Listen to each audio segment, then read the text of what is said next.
వంచన మూడవ భాగం గురించి విందామా? ఎంతో ప్రేమగా మాట్లాడిన కోడలు సుమ అమ్మ వాళ్ళని చూసి వస్తాను అని చెప్పి వెళుతుంది. కానీ అవన్నాడే పోలీసులు వచ్చి తలుపు తట్టి పోలీస్ స్టేషన్కి మా సార్ పిలుచుకురమ్మన్నారు అని చెప్పి తీసుకువెళ్తారు. తమ పైన కేసు ఎందుకు పెట్టిందో తెలియక అయోమయంలో పడతారు పరందామయ్య దంపతులు. ఎస్ఐ సత్యం లాయర్ విశ్వనాథాన్ని రమ్మని కాల్ చేస్తారు. అక్కడ ఆ వృద్ధ దంపతులకు ధైర్యం చెబుతారు. ఆ తర్వాత ఇంటికి రాగానే చెరోమూలా కూర్చుండిపోయారు పరందామయ్య దంపతులు. అంతా అయోమయంగా ఉంది వాళ్లకు. ప్రతిరోజు ఉదయమే వాకింగ్కు వెళ్లే అలవాటు ఉంది ఇద్దరికి. ఒకరోజు అలా వాకింగ్లో పరిచయం అయ్యింది రాజ్యలక్ష్మి అనే ఆవిడ. ఆవిడ కూడా రెగ్యులర్గా రావడంతో పరిచయంతో మొదలయ్యి మాటలు పెరిగి ఆ తర్వాత త్వరలోనే ఫ్రెండ్స్ అయ్యారు. కాసేపు కలిసి వాకింగ్ చేయడం, తర్వాత కాసేపు కబుర్లు చెప్పుకుని ఎవరి దారిన వాళ్ళు వెళ్ళేవారు. ఒకరి కష్టసుఖాలు మరొకరు మాట్లాడుకోవడం చేసేవారు. అలా ఒకరోజు మాటల్లో అన్నపూర్ణమ్మ గారు, మా అబ్బాయికి పెళ్లి సంబంధాలు చూడాలి అనుకుంటున్నాము.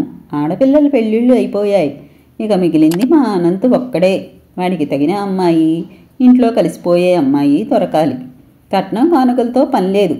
అమ్మాయి మంచి గుణవంతురాలు అయితే చాలు అని అనుకుంటున్నాం.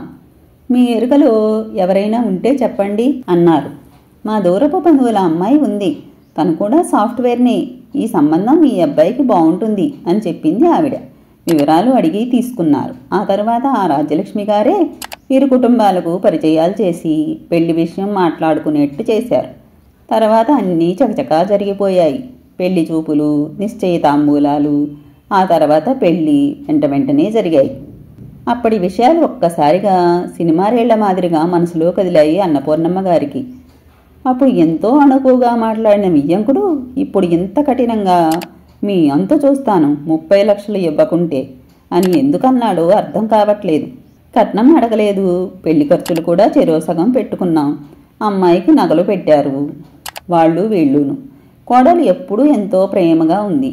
కొడుకు కోడలు కూడా బాగానే ఉన్నారు తాము గమనించినంత వరకు. మరెందుకు ఇలా జరిగినట్టు అని ఆలోచిస్తూ నిస్సత్తువుగా ఉండిపోయారు. కానీ ఏమీ తోచలేదు. ఇంతలో ఫోన్ మోగింది. ISD call. అనంత్ కాల్ చేస్తున్నాడు. హలో నాన్న, ఇంటికి వచ్చారా? ఇందాకే వచ్చాంరా. బెయిల్ వచ్చింది మాకు. పోలీస్ స్టేషన్లో ఎస్ఐనే మాపై జాలిపడి వాళ్ళ ఫ్రెండ్ అడ్వకేట్ని పిలిపించాడు. నీకు అక్క వాళ్లకు ముందస్తు బెయిల్ వేయిస్తామన్నారు ఆ లాయర్. ఆ బెయిల్ వచ్చాకే నిన్ను రమ్మన్నారు. సరే, మీరు బెంగపడకండి. ఏమైనా తిని పడుకోండి. ఆరోగ్యం జాగ్రత్త అంటూ ఇంకా మామూలుగా మాట్లాడి అమ్మానాన్నలను కూల్ చేశాడు కొంత. ఆ తర్వాత ఏదో లైట్గా తిన్నామనిపించారు. మందులు వేసుకోవాలి కదా అని. అవునన్నపూర్ణ, మన చుట్టాల్లో ఎవరో లా చదివిన వాళ్ళు ఉన్నారని విన్నాం కదా. ఎవరు? ఎందుకండి ఇప్పుడు? లాయర్ దొరికారు కదా. బాగానే ఉన్నాడు ఆ లాయర్ అబ్బాయి. మంచివాళ్లా ఉన్నాడు. మొదట్లో అలానే ఉంటారు పోలీసులు, లాయర్లు. అవతల పార్టీతో కుమ్మక్కయి ఇంకా కేసుల్లో ఇరికిస్తారు. చాలా డబ్బులు లాగుతారు అని మా ఫ్రెండ్స్ చెబుతుంటే వినేవాడిని. అందుకే ఒక ఐడియా కోసం తెలిసిన వాళ్ళు ఉన్నారంటే వాళ్లకు కొంచెం భయం ఉంటుంది కదా అని అనుకుంటున్నాను. మా చిన్నాన్న కొడుకు ఉన్నాడు.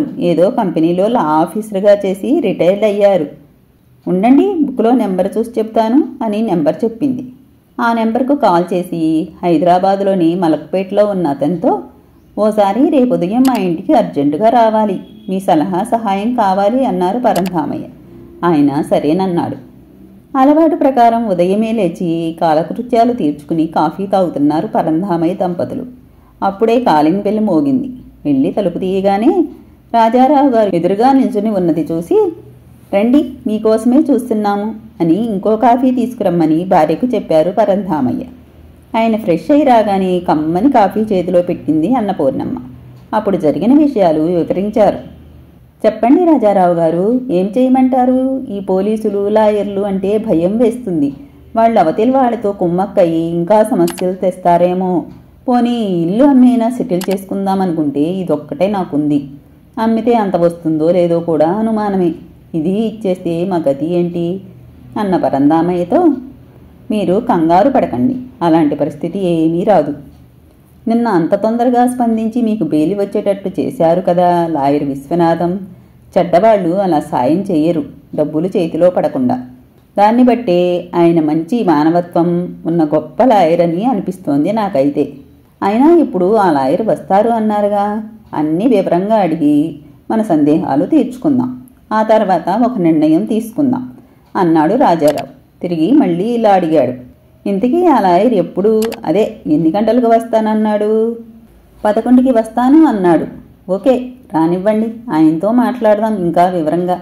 నాకు తోచినవి నేను కూడా అడుగుతాను, మీరు కూడా అడగండి. బాగా పరిశీలిస్తే మనిషి తత్వం తెలుస్తుంది. అప్పటికి ఇంకా ఏమైనా అనుమానం అనిపిస్తే అప్పుడు ఆలోచిద్దాం. ఇలా వీళ్ళు మాట్లాడుకుంటుండగా విశ్వనాథం దంపతులు వచ్చారు. పరస్పర పరిచయాలు అయ్యాక, బ్రేక్ఫాస్ట్ చేశారా లేదా ఆంటీ? ముఖం వాడిపోయి ఉంది.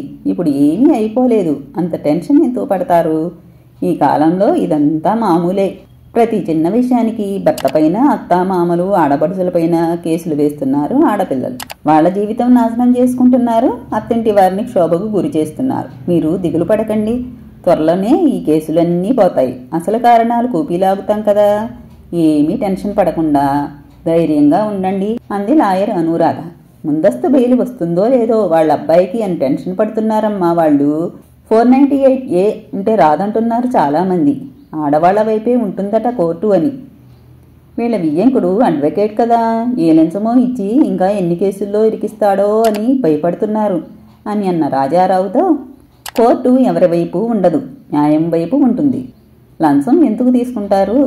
అందరూ అలాగే ఉంటారు అని ఎలా అనుకుంటారు? అలా లంచం తీసుకుని తీర్పు చెప్పే పని ఏమీ చెయ్యరు. సాక్ష్యాధారాలను బట్టి న్యాయ నిర్ణయం ఉంటుంది. మనం అవన్నీ సంపాదిస్తాం కదా, ఇంకా దిగులెందుకు?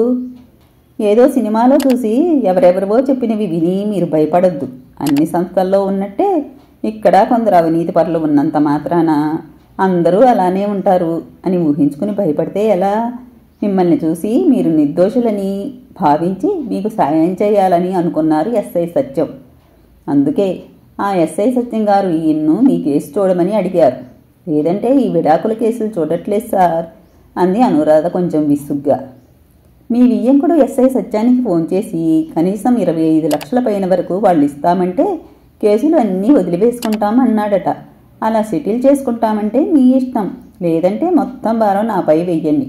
ఆ దేవుడి దయ వల్ల అన్నీ చక్కబరిచే బాధ్యత నాది. మీరు ప్రశాంతంగా ఉండండి, నేను చెప్పినవి చేయండి, జాగ్రత్తగా ఉండండి.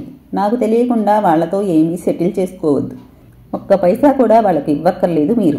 ఆమె వదిలిన నగలు, ఆవిడ సామాన్లు లిస్టు రాసి కోర్టులోనే ఇచ్చేద్దాం.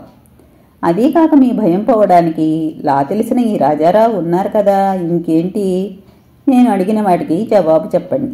సుమ ఇంట్లోంచి వెళ్ళేటప్పుడు తన నగలు, డబ్బులు ఇంకా ఏమైనా పట్టుకెళ్ళిందా అని అడిగాడు లాయర్ విశ్వనాథం.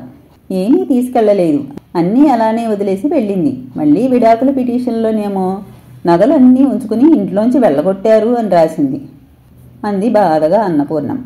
ఆ సొమ్మ ఉన్న రూమ్ చూపించండి ఒకసారి అని వాళ్ళు చూపించిన గదిలోకి వెళ్ళారు. ఏమైనా ఆధారాలు దొరుకుతాయేమోనని. ఇంతకీ ఏమైనా ఆధారాలు దొరుకుతాయా లాయర్ విశ్వనాథంకి? అనంతకు ముందస్తు బెయిల్ లభిస్తుందా? కదా ఏ మలుపు తిరుగుతుంది? ఈ ఆసక్తికరమైన విషయాలు తర్వాత భాగంలో విందాం. నా కథలు కానీ మీకు నచ్చినట్లయితే నా ఛానల్ను తప్పకుండా సబ్స్క్రైబ్ చేసుకోండి.